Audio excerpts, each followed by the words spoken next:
So on Tuesday night, for the first time this year, the college football poll came out, and the two-time defending national champions who just happened to be undefeated were not ranked number one. The Georgia Bulldogs were ranked second in the inaugural poll, right behind Ohio State. Ohio State has 2 wins against 2 top-rated teams with Penn State and Notre Dame, albeit by a total of 11 points for the 2 wins, but that was enough, I guess, to conclude that, at least in the eyes of the committee, Ohio State at this point is the number 1 team in the country. That's fine. It doesn't matter. If Georgia needs more motivation to continue to do well, that'll probably be part of it.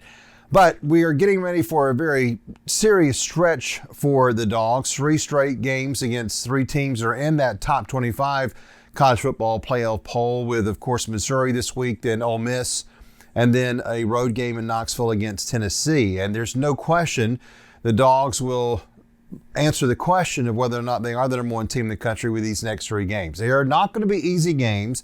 They are not going to be pushovers. And really, a week ago when everybody was getting ready for the Florida game, everybody was saying, well, Florida's better this year, so Georgia better watch out. And then after Georgia demolished them by 23 points, everybody was like, well, Florida was never very good.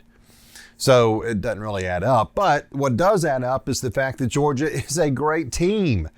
Once again, for the 3rd year in a row, they've got a great chance to be the national champion. And this is a different team. This is a team that seems to be getting better each and every week. And Carson Beck is getting more attention each and every week. And his great play is getting more attention because there's no question this team is averaging right at 40 points per game, mainly because of the play of Carson Beck. And even without Brock Bowers, the offense was okay in Jacksonville this past Saturday. This coming Saturday, the game against Missouri is going to be tough. There's no doubt about that. The Tigers are 7-1. They played very well. They've only lost 1 game. That was to LSU at home. And they kind of got into a shootout with LSU.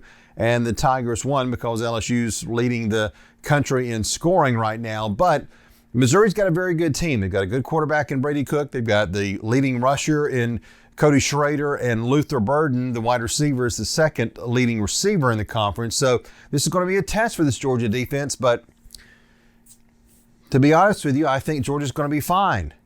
Again, whichever team beats Georgia at some point this year, next year, 5 years from now, is going to have to do it for 60 minutes. And while Missouri is good, they've got some really good players. Are they deep enough and talented enough to hang with Georgia in Athens for 60 minutes? That will be the question this week, next week against Ole Miss, and in 2 weeks against Tennessee. And right now, until someone proves otherwise, the answer to that question is they can't.